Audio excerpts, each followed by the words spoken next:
The rain started. And so did everything else.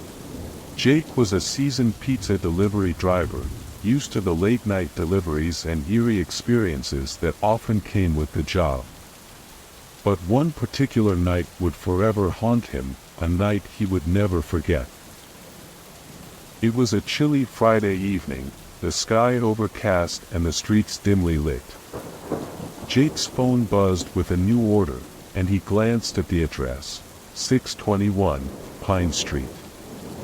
The address was in a quiet, suburban neighborhood known for its old, Victorian-style houses. As he approached Pine Street, he couldn't help but feel a sense of unease. The house at 621 Pine Street was different from the rest. It was a massive, Gothic mansion that seemed to loom over the street. The windows were dark, and the place looked abandoned. The only sign of life was a faint glow coming from a single window on the upper floor. Jake hesitated but decided to fulfill the order, as it was the last delivery of the night. Carrying the pizza box, he made his way up the creaking front steps and knocked on the heavy wooden door. For a moment, there was silence. Then, the door slowly opened, revealing a dimly lit, cavernous interior. Jake couldn't see anyone inside, but he called out, "Pizza delivery." A raspy voice from deep within the house replied, "Come in, please." The voice sent shivers down Jake's spine, but he cautiously entered the house, his senses on high alert. The air inside was thick with an oppressive, musty odor, and the dim light cast long, eerie shadows. He followed the voice through a maze of dark hallways, his footsteps echoing through the empty house. Finally, he reached a small, dimly lit room where an old woman sat alone at a table set for two. She was hunched over, her face obscured by the shadows. "Thank you for coming," the woman said, her voice a low whisper. "Please, have a seat." Jake reluctantly sat down, placing the pizza box on the table. He couldn't see the woman's face clearly, but her presence filled him with dread. Something about this situation didn't feel right. The old woman gestured for him to open the pizza box, and Jake complied, revealing the piping hot pizza.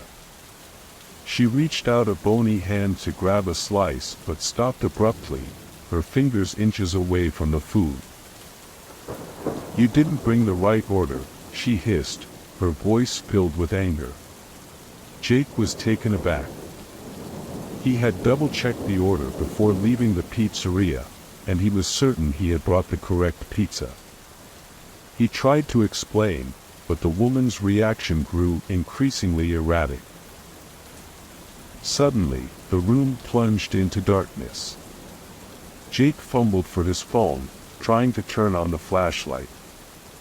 When the light pierced the darkness, he was met with an unsettling sight. The old woman was gone, and the table was set for a sinister dinner, with a plate of rotting, maggot-infested food. Panic surged through Jake as he realized he was alone in the pitch-black house. He scrambled to his feet and made a run for the front door, but it slammed shut in front of him, trapping him inside. Desperate and terrified, Jake searched for another way out. He stumbled upon a staircase that led to the basement. With no other option, he descended into the darkness below. In the basement, he discovered a room filled with candles, strange symbols, and a collection of old photographs. The pictures showed people who had gone missing over the years, their faces frozen in expressions of terror. Jake realized he had stumbled upon something much darker than a simple pizza delivery. The old woman and her eerie house were connected to a series of unsolved disappearances, and he had become entangled in a nightmare. As he continued to explore the basement, he heard footsteps above.